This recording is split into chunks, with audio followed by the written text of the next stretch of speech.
been sitting talking to the stars a lot lately.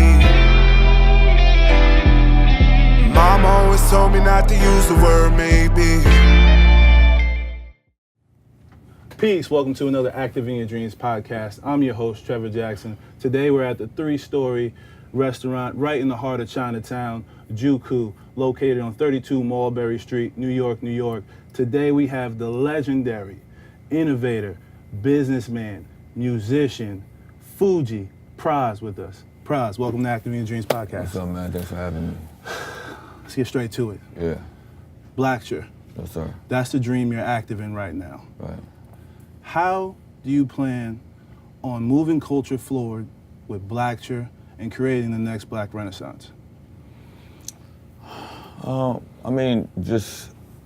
not trying to be the next Black Renaissance, but it is probably going to be the first major Black tech, platform. And it's just giving back to the culture, you know what I'm saying? So the goal is to do something that kind of like never really been done before. And that's empowering the people, With Blacture comes blockchain. This is something that's very popular right now with the cryptocurrency. It's a way to manufacture people's records to see what they've been doing and to earn something off what they buy. How did you get into the blockchain space? Well, a friend of mine told me about it maybe like 11 years ago, when Bitcoin was getting traded at 7 cents. Now, I have to make the distinctive between blockchain and cryptocurrency. Most people, when they hear blockchain, they think of Bitcoin, and they think it's one of the same. They're not. Blockchain is the technology that powers the cryptocurrency. That's the thing that emboldened the cryptocurrency to be transparent, right? So I'm not in the cryptocurrency space per se. I am in the blockchain space, and that is with the philosophy that we all believe 5 years from now, every industry is going to be using some form of a blockchain, because all it is a ledger that keeps a record of everything, and no one can ever alter it, right? Right now, you are introducing a blockchain smartphone, a completely innovative idea. What made you go to the blockchain cell phone? I mean, it's just, like I said, I've been into technology for a long, long time. Yeah. But, as a musician or as an artist, you focus on your craft first. And then if you're fortunate enough, you get to extend it to other sectors and other, different industries. And I decided I really want to pursue it, full blast. During your career, I heard you speak before, you said that you knew it wasn't going to last forever. So you had to have certain verticals set up to when you left music and you wanted to do other things, you could do that. Who were some of your mentors growing up that instilled in you these things to always further yourself as a businessman rather than a musician? I never really had any mentors. I think all of this was just intuitive ebb and flow, just going through my whole system, just kind of like, obviously I've took notice of certain people, individuals throughout my career and my years that I admire and respected, whether it be Steve Jobs or whether it be like a musician like Bob Marley, or seeing what my other counterparts were doing. And so, you get inspired by that, you want to kind of like do something, but do it in your own Form and fashion. Right, exactly. When we talk about technology, the African American community and the minority community really isn't in any of those sectors like other races are. How do you intend on pushing the culture towards technology and other things except rapping and hooping and stuff like that? The culture is already in technology. We're just not behind the scene. Yeah. We're not on the innovation part of it. We're not in the math and science part of it. And that's because a lot of it has nothing to do with so much us as much as it has to do with what's being perceived and what's out there to us. I mean, the reality is this: there ain't that many opportunities for us to get in that space. It's a hard space to get into. You know, it's like saying why there ain't that many black golfers or black tennis players. That's because when we was growing up in the hood, you know, you need money to buy the equipment to go play tennis. You gotta buy the rackets, you gotta buy the balls, you gotta buy the golf club. What was easier for us, you could find a basketball anywhere, you could find football anywhere, so that was easier for us to do. You can be in your basement and you can write some rhymes, rap, and you know, you can buy a machine, you can make some beats. Those are things that were easier for us to grab onto, plus, or latch onto. Plus, when you look at all the top tech guys, you know, whether it be the guys who on the platform that we're all using, whether it be Facebook, Instagram, you know, whatever have you, we don't see anyone that look like us that's behind the helm. So in our minds, maybe that's not a space for us. Because if we're not in it, that means it gotta be super difficult to get in. You see what I'm saying too? So we're gonna go in, and you're talking about generation, you know, we know what LeBron looks like. He's crossing, fade, jump. Okay, I could do that. Yeah. I see Drake rapping. I can do that, right? I see Oprah on a talk show. I can do that. Yeah. I don't see anybody doing anything innovative. I don't see, the closest thing I saw to innovation was when they did Hidden Figures, and I found out that, it took 3 black women to help Neil Armstrong land on the moon and be able to come back safely. Yeah. That was a movie. It still felt like a movie to us. Because when I was in high school or in school, they never taught that to us. They taught us that, Neil Armstrong is the first man to land on the moon, but they left out the part about African women that helped him get there. Well, not even so much him getting there. Getting there was easier than getting back in, because I remember the ship has to break through the orbit, and that right there would have burned him. Then they had the right formula to be able to create the ship how they needed to do to make sure it can enter into the orbit and back into Earth, the atmosphere of Earth, safely without getting burnt, cooked up. So, based on the movie, obviously, and it's based on a true story, that woman came with a formula that none of those experts and the engineers and the scientists could figure out. She figured it out. Taraji P. Henson. Character. You've been tremendously active in your dreams from the beginning, okay? So take me back to the Booger basement when you were sleeping at the studio and you had to persevere through all those things to get to where you are now. What advice would you give young people into staying active in their dreams beyond the tough parts? Because a lot of people, little obstacle comes in their way and they quit. What would you suggest for them? Man, perseverance is one of the most important key ingredients to success. And so I'm always persevering. Like for me, I believe I'm not gonna stop till I'm 6 foot under. You know, so if I believe in something, I'm gonna go all the way. But also you gotta remember, this is not for everyone. Because to do that, you gotta also be willing to take the most important bet of your life, and that is to bet on yourself. Most people can't bet on themselves. Why do you say that? Why is that the case? Because it's a fact, but why is that the case? Because to bet on yourself, that means you gotta believe in yourself. It's easier for me to bet on myself if it's somebody else giving me the chips to bet with. You understand what I'm saying to you? Think about this. If I say, yo, let's go to a casino. All right, cool. You might like, I don't really gamble. If I give you $100,000 worth of chips, you're like, all right, you know what, screw it, I gamble. It ain't my money. If I win it, great. If I lose it, it's not like it came out of my pocket. But it's different when you're putting your own paper out. So when you started the Fugees, you weren't reluctant to say, let me take this shot, because your parents came over here from another country, Haiti. Now, they wanted you to be in finance and go to school and do all that, but you dropped out of college your senior year and said, I'm gonna continue to go on tour, I'm gonna get this paper, and y'all benefited from it. That wasn't difficult at that point in time to continue going forward?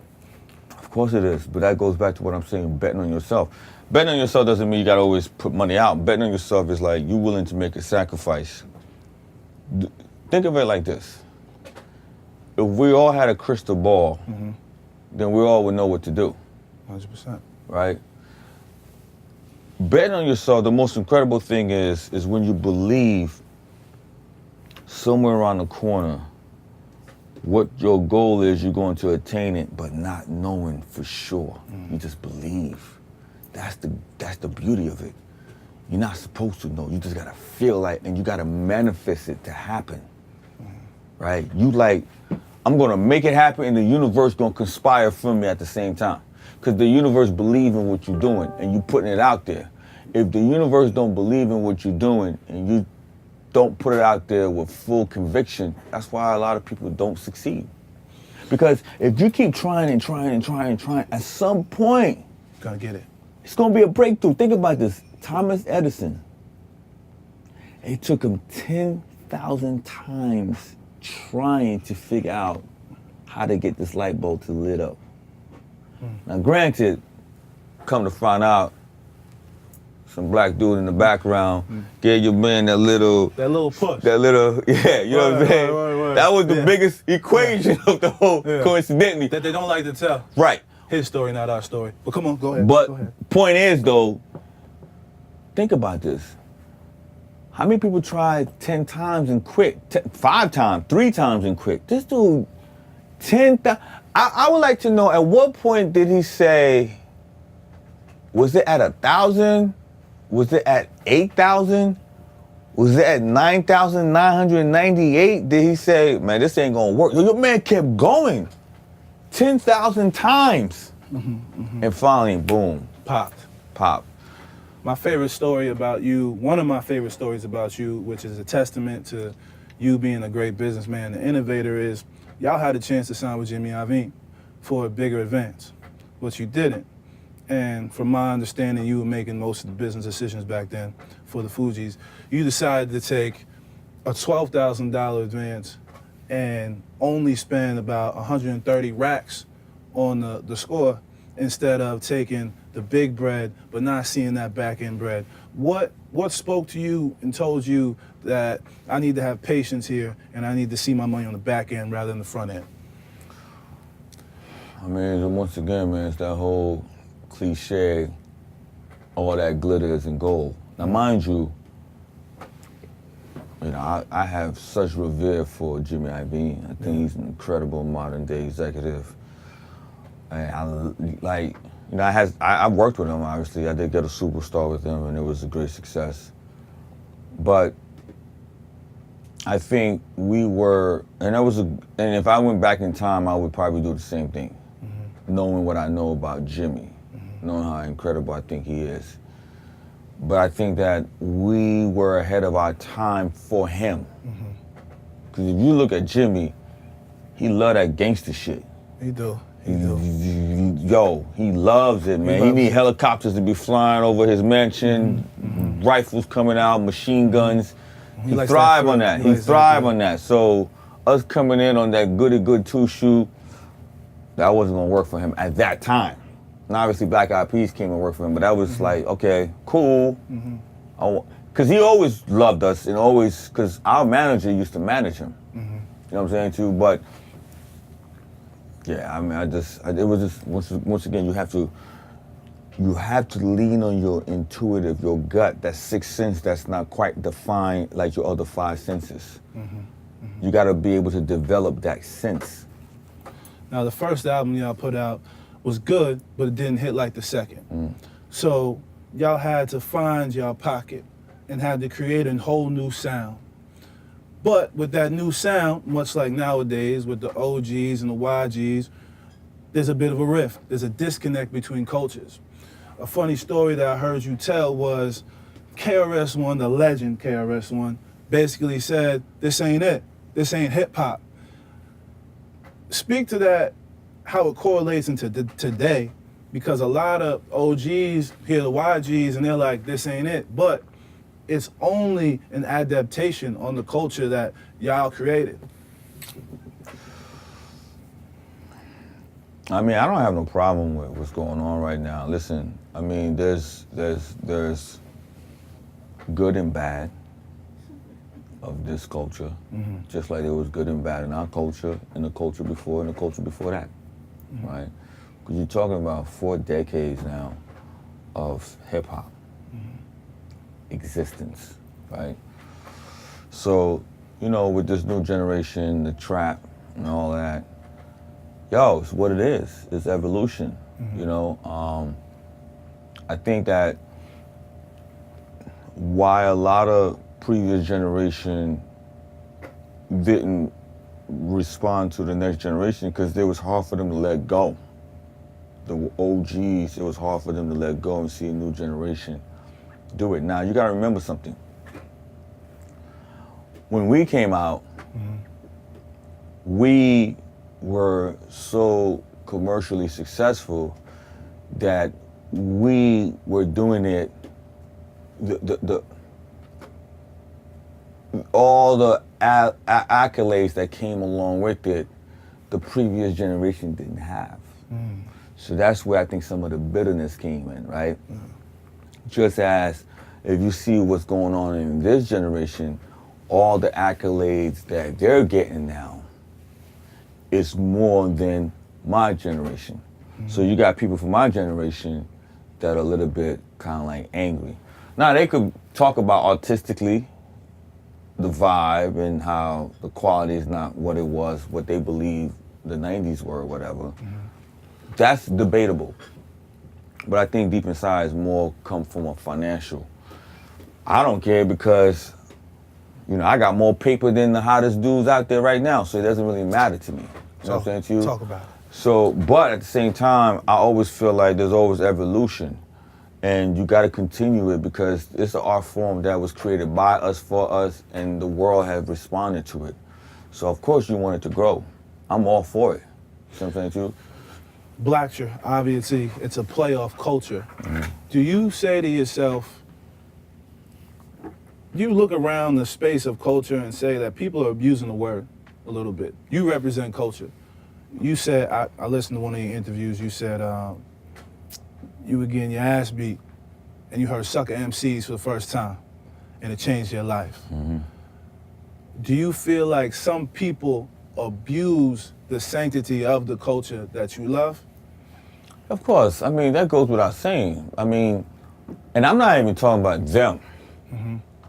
I don't even want to, we don't even have to go outside of that. You talking about us? You got our own people in our own culture. Slow down now, slow down. You saying that us? Yeah. Talk to me. Us, we abuse our own culture, bro. Facts. Explain how. Well, we take advantage of each other. All right? Look at it like this. Without even having to mention names, right? Yo, just now my man was talking about this earlier today. You got some of us that feel like there's a lot going on in the culture, whether, you know, innocent black men getting killed or we not having enough opportunity to be able to create or get on. And then there's a few of us that living in that big house. Yeah. Feel like, oh, I'm immune to what's going on over there. Not understanding like, no, you're not. Because it can happen to you too. You feel what I'm saying to you? Like, it could happen to one of your family members. You don't know what could happen. Like there's a what's the one of them girls, man, the twins, these actresses. Olsen twins? No, the black twins. Oh, Tia and Tamara? Right. Sister. Right. Yeah. You heard when the nephew got lit. That pop, yeah. That's her nephew. Wow. Nephew just happened to be at the spot up in Thousand Oaks. Dude came in and sprayed the spot. The nephew happened to be there. That's crazy. You feel what I'm saying to you? That's crazy. So we do not help each other. Listen, we could sit here and talk. We've been saying this forever, but I'm just trying to explain to you, if you want to know why or what's happening in the culture, and then now, you know, using the word culture is so like abused. It's the thing to say. But my thing is, I say it, but let me look at your pedigree. Let me look at your resume. And then I'm gonna know if what you're saying has any truthhood to it or not. Pump faking.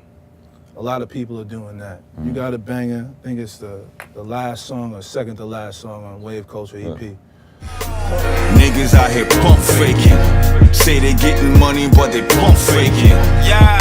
Respect a nigga, paper chasing. Say you got the shot to us, but you pump faking. Talk to me about, back in the day, they called your card in the 90s and early 2000s. We don't necessarily do that no more within the culture now. What encouraged you to make that song, and what was on your mind? It's a vibe, you know what I mean? You know, obviously everything is based on how I'm feeling, what's going on, the wave right now. You feel like a lot of people pump faking? Yeah, of course. Yeah. 100%. And that's the new thing now. People do it and they don't care. There was a time people would do it and they would front like they're not doing it, but people doing it and they don't care. It's what it is, you know? You ain't gonna be able to change that, but it's what it is. You took a brief hiatus from music, but you came back tough. Your single Wave Culture with Steph LaCour is really good. Breakfast at Tiffany, had an epiphany. Spaghetti in Sicily, sat with the Kennedys. Money be itching, we got it eventually. Grandmaster yellow band on it. What made you want to get back into that space, and what made you want to catch this vibe? You know, it's creative, man. Freedom, man. The love for music and the pressure's not the same like it was when, you know, you were signed to a label. Now it's just like, it's just vibe, man. It's like therapy. Just put out a vibe, man. There's no sweat. It's just catching the wave, love what's going on right now. I love the energy. Feel like, yo, just put my zone in. No pressure don't matter to me. If the young Pras could talk to the older Pras and y'all can go back and build with each other, what would you tell yourself then that you know now?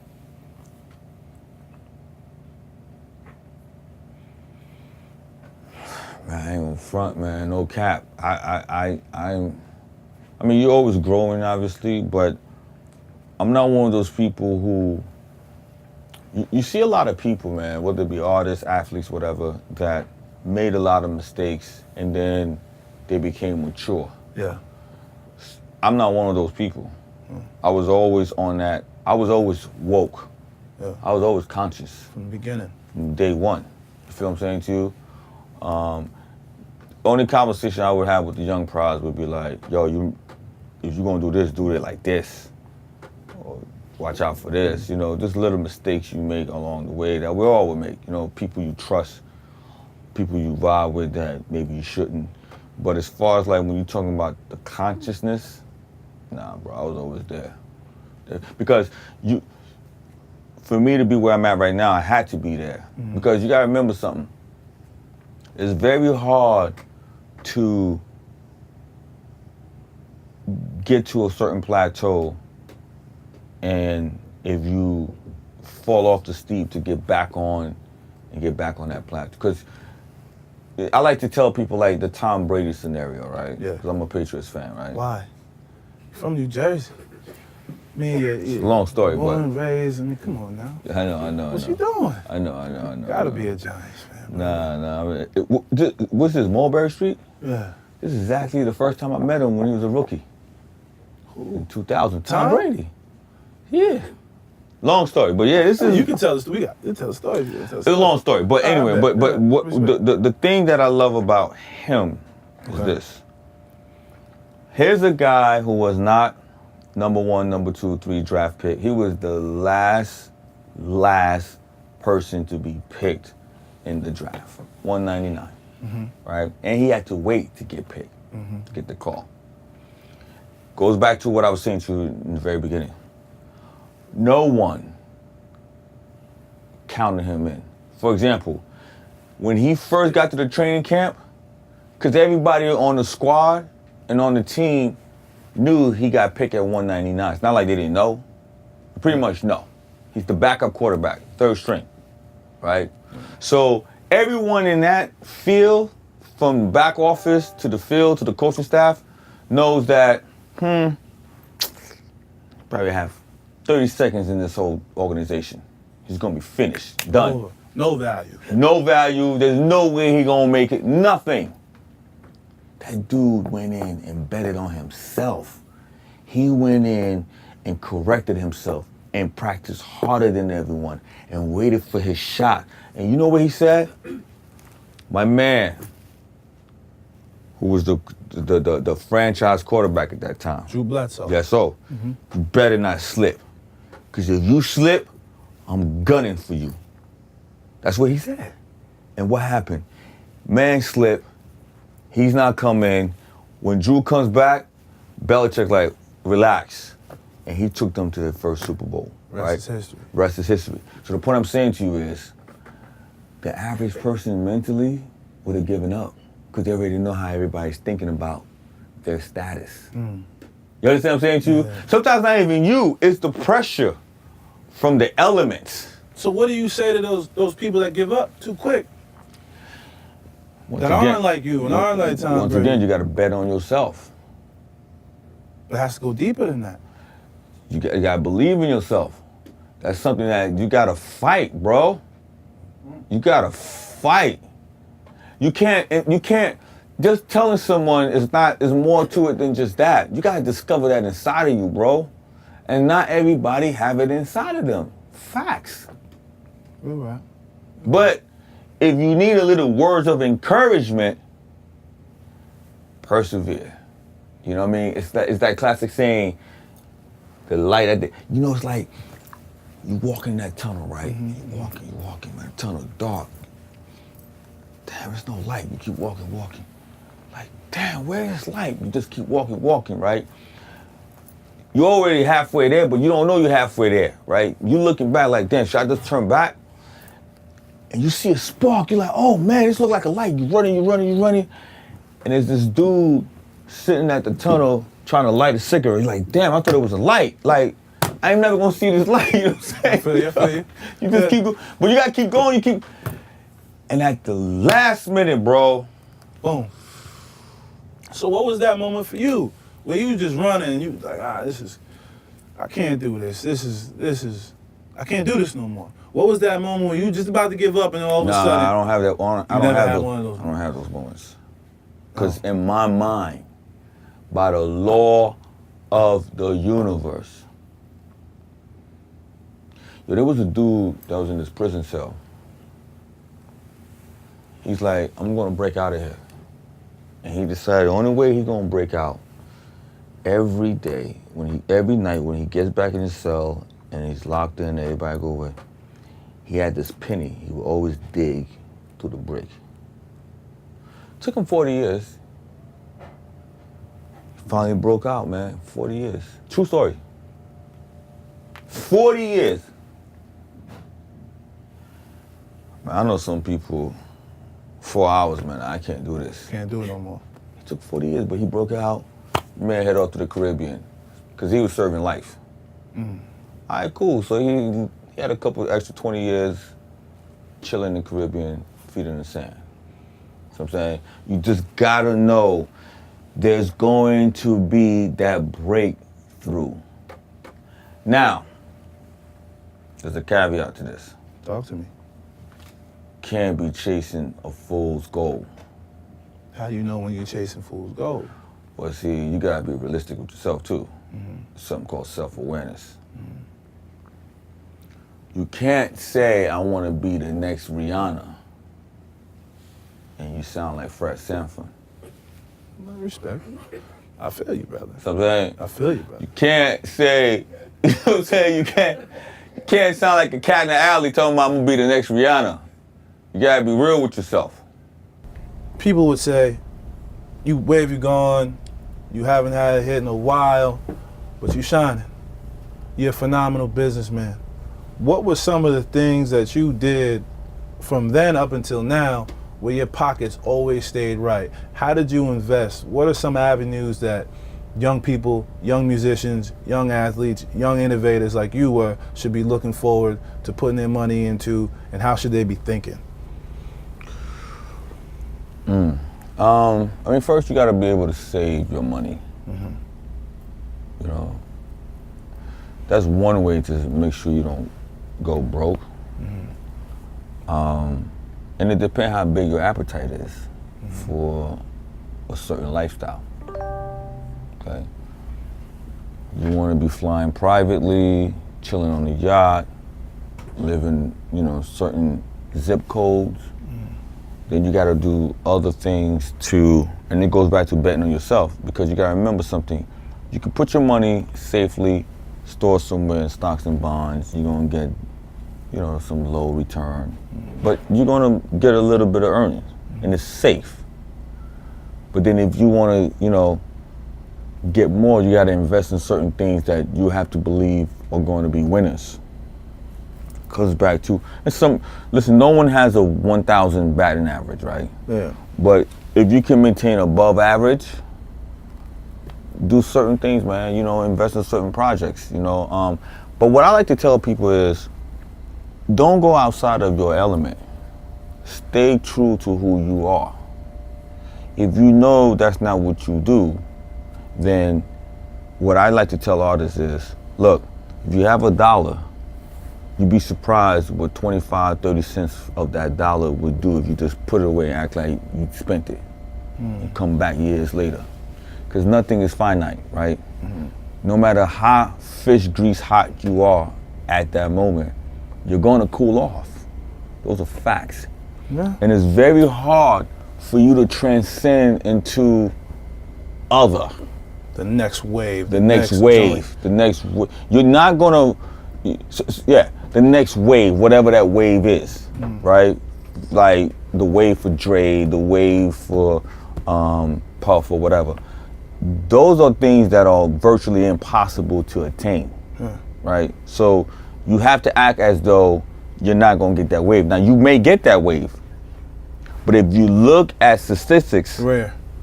It's only a handful of people that have transcended multiple. When we say hand, we're talking about hand with 3 fingers. You know what I'm saying to you? That's right. You know what I'm saying to you? So this is the question I have for you. Do you feel as if, because we're oversaturated with music because there's so much technology and there's so many mediums to where you can put out stuff. So if you come out with a classic right now, it's not going to resonate like it did back in the day. Do you think if the score would have came out now, it would have the same impact as it did then now? If the Fugees were a younger version, just if that album had came out in this current climate, because it would still be fire. Right. But the microwavable culture. But that album would have never came out in this time, because we wouldn't have been in that space to make that album. So you got to remember, that album was made because Source Magazine saying they whack. Them 2 dudes need to go to Haiti. That's true. That's real. Seeing Nas doing his thing, label mates on a roll with him. Seeing when we thought the first album was, it was what it was, and then we seen how, this guy comes in and shift the whole movement single-handedly. Buckshot, when he dropped "Come Follow Me," like how many MC must get this? When he dropped, that was the first of that wave. Then Nas Illmatic came right after that, and then, because you gotta remember, we came right when the whole aggressive Fushnikins, Busta Rhymes, gangster, that whole like amp right at you in your face, slam with Onyx, that whole aggressive lasted for a bit. So when we were working on an album, we were in the middle, and we were, you never want to be in the middle. You want to be in the beginning or at the end, because the end you're going to know is making a shift. Yeah. When you're in the middle, you don't know the shift is about to happen. So we came in the middle, right, when it was fire. By the time we got done with the album, the first one, it already died off, and Buckshot, and then everything now became more lyrical. It came about flows. Now you got Biggie, you got Big L, you got Nas. That smooth. You got, That smooth That talk. smooth, that B-boy, you know what I'm saying to you? That's what was popping. So, it's kind of like, we gotta go back now. And then we was inspired by seeing the Wu-Tang, Snoop, NWA. Oh my God, now you got the South popping with Outkast and Goody Mob. Yo, So that's a product of all of that. What type of pressure was on y'all from the label following the first joint? I mean, it was serious. I mean, you talking about, listen, man, to be quite honest with you, the word on the street was I was gonna have to go back to Haiti and work for rental car. I mean, yo, it's serious. It was, because first of all, you gotta remember, in that era, it was damn near impossible to get a record deal. It's not like today. Well, you can just come out with something. You don't have to go. Yo, listen, some of the hottest, most popping artists right now say I'm dropping an album, it's like, oh, okay, cool.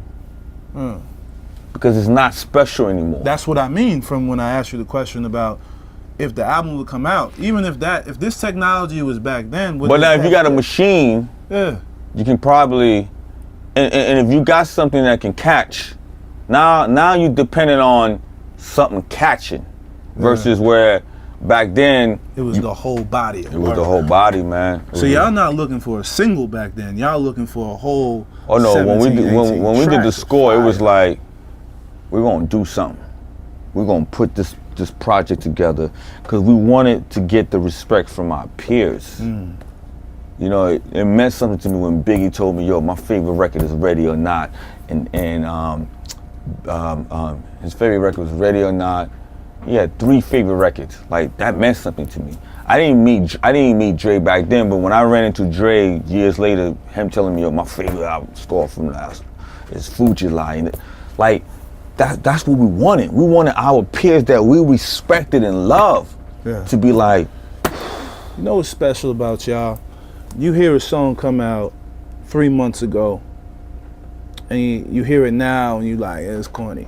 But 3 months ago, you was rocking like, this is fire. This is what it is. You play anything that you made, anything that you guys made as a collective, Lauren or Wyclef, it still bumps like it was yesterday. Do you sometimes go back and listen to it and still feel that same vibe as to when you were creating your own album, Ghetto Superstar, or when Clef was doing his joint, or Lauren was doing her joint, and the score? Do you go back and still feel the same way?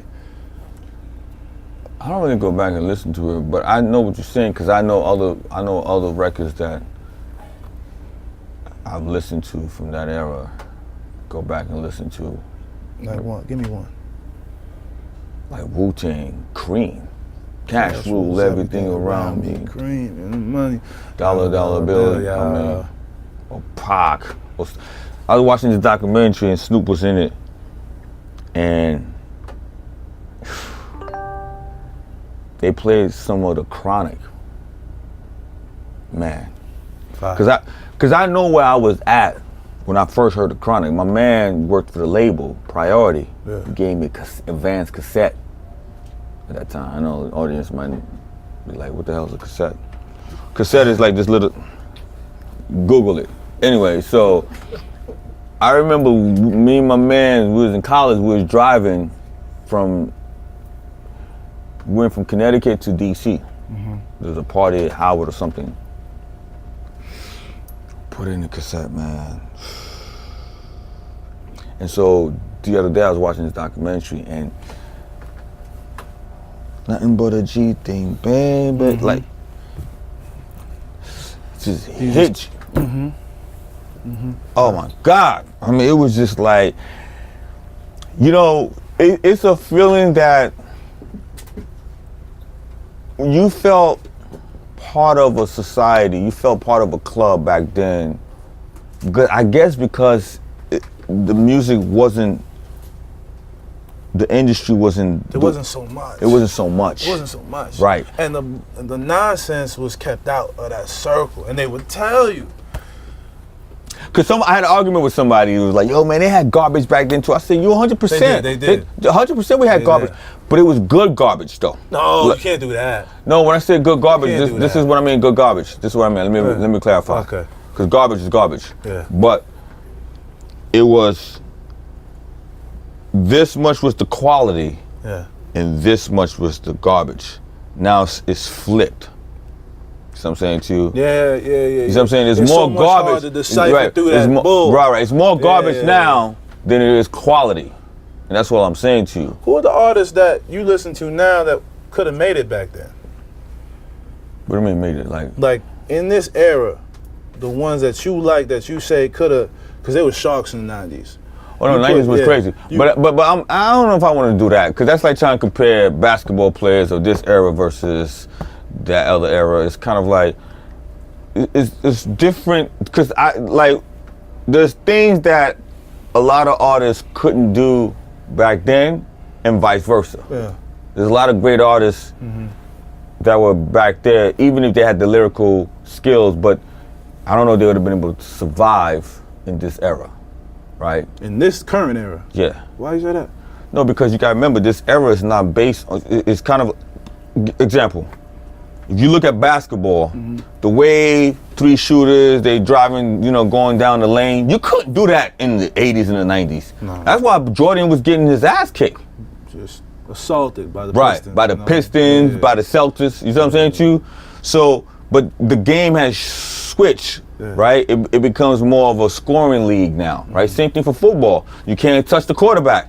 Can't touch nobody. You can't touch, right. Yeah. So now, right, you see what I'm saying to you? That's why quarterbacks can play till like they 50.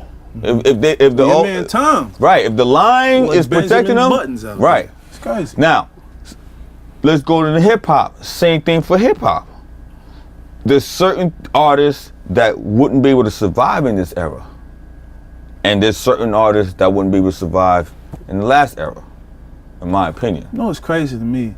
Social media. It's what kills everything. It's crazy. Because would you have survived in that, and just with social media? That's why I say certain artists wouldn't survive, because you gotta remember something. A lot of us don't care about posting for the gram.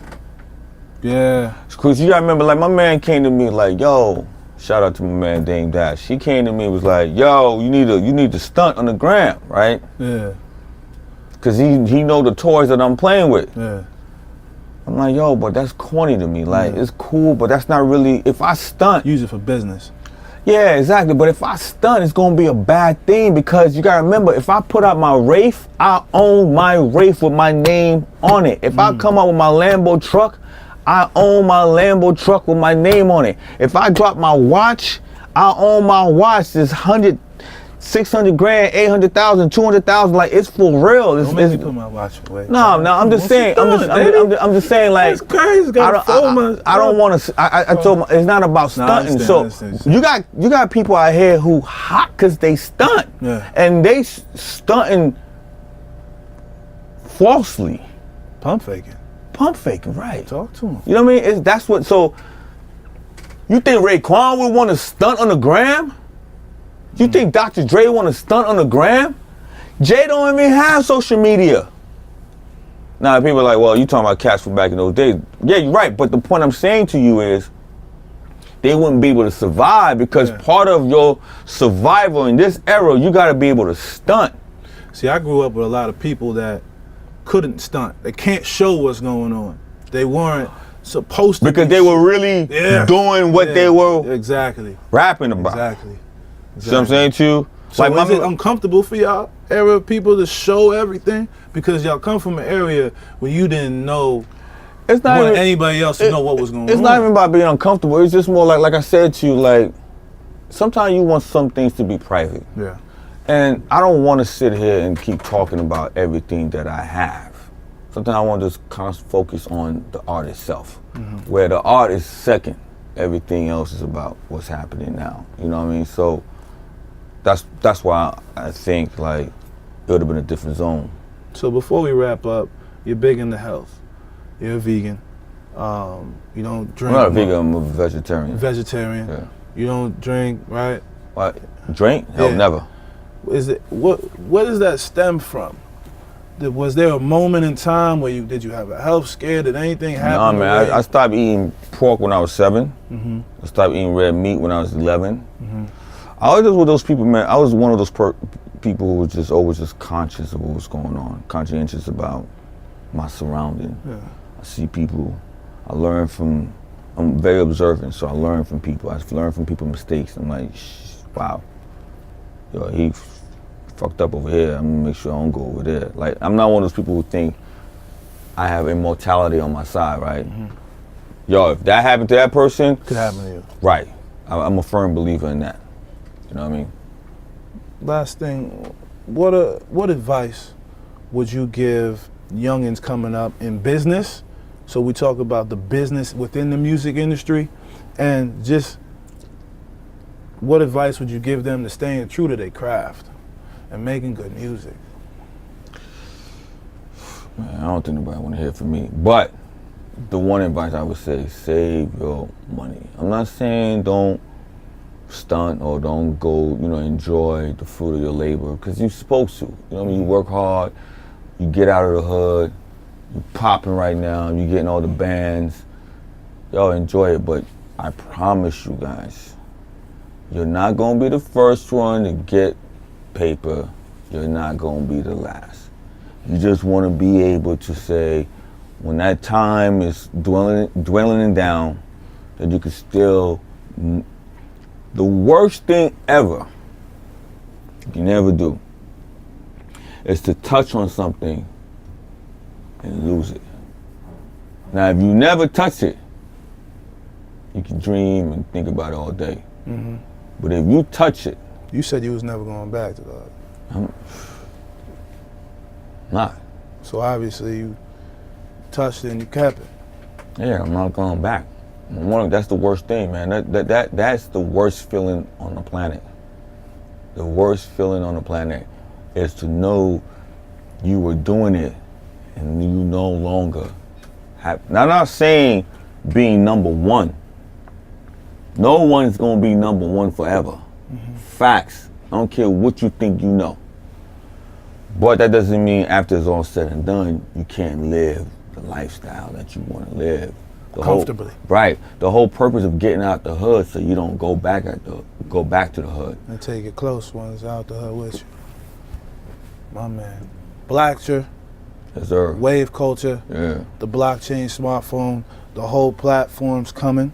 We are looking forward to it as it continues to come out. We appreciate you coming on a Active in Your Dreams podcast, and thank you for staying active in your dreams and bringing the culture with you as you stay active in your dreams. Thanks brother. for having me. My man.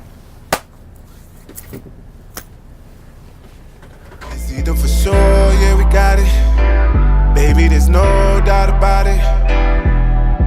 I've been sitting talking to the stars a lot lately.